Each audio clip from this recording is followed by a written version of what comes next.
Think about the last time you went to the supermarket. You picked up the same things you always buy, same brand, same quantity, but at the checkout, the number was higher. Again. You probably thought, prices are going up, money is worth less, something is being lost. But what if nothing is being lost? What if it's simply being moved? Inflation is not your money disappearing into thin air. Inflation is your money quietly arriving in someone else's pocket. And today, we're going to find out whose pocket that is. Here's what most people believe about inflation. They believe that when prices go up, money loses its value. It evaporates. It disappears, like water left out in the sun. That mental image is wrong. Money doesn't evaporate, it doesn't vanish, it transfers. When the purchasing power of your $100 drops to $90, those $10 didn't disappear. Someone else got them. This is the first thing they don't teach you in school. Inflation is not an economic weather event. It is not a storm that hits everyone equally. It is a mechanism that takes from some and silently gives to others. So the real question is never, how high is inflation? The real question is, who is on which side? Let's start with the people no one talks about, the winners. Imagine someone who took out a mortgage 10 years ago. They borrowed $200,000 to buy a house. Fixed interest rate. Fixed monthly payment. 10 years pass. Inflation has been running at 5 to 7% every year. What happened to that debt? In real terms, it shrank. The number on paper is the same. $200,000. But those dollars today buy much less than they did 10 years ago. So the borrower is paying back cheaper money. Inflation quietly erased a portion of their debt. Not officially, not on any document, but it happened. Now think about who is on the other side of that loan.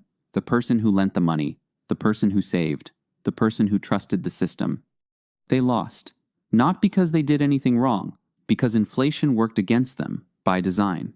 Now let's talk about the biggest borrower in the world. Not a bank, not a corporation, the government. Every major government on earth carries debt. The United States, Japan. The United Kingdom, France. Trillions and trillions of dollars, euros, yen. And what happens to all that debt when inflation runs high?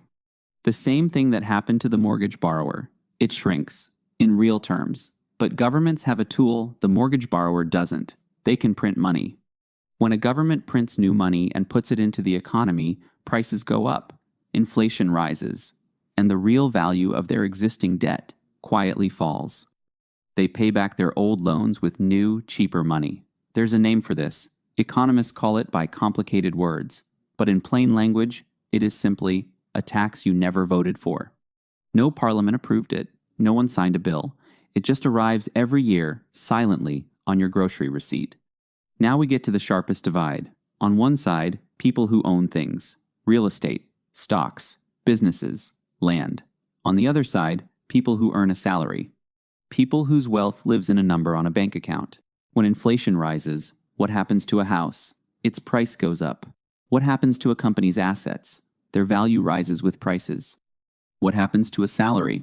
It stays the same, or rises much slower. So the person who owns a building watches their net worth climb. The person who works in that building watches their real purchasing power fall. Same city, same inflation rate, two completely different realities. This is not a coincidence. After the 2020 pandemic, governments around the world injected trillions of dollars into the economy. The United States alone printed more money in 2 years than in its entire previous history. What happened to stock markets? They hit record highs. What happened to real estate? Prices surged in almost every major city on earth. What happened to wages? They lagged, far behind. The transfer happened again, quietly, at scale. So, what do you do with this? First, understand what cash actually is.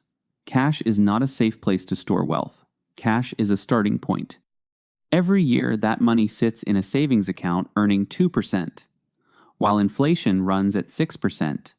You are losing 4% of your purchasing power, silently, without anyone telling you.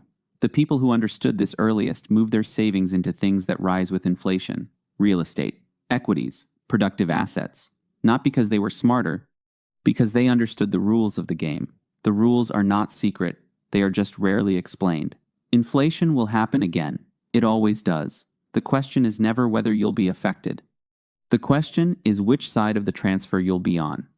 Now you know how to choose.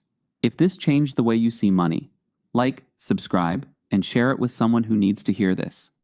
Because the rules of the game don't change, but knowing them changes everything.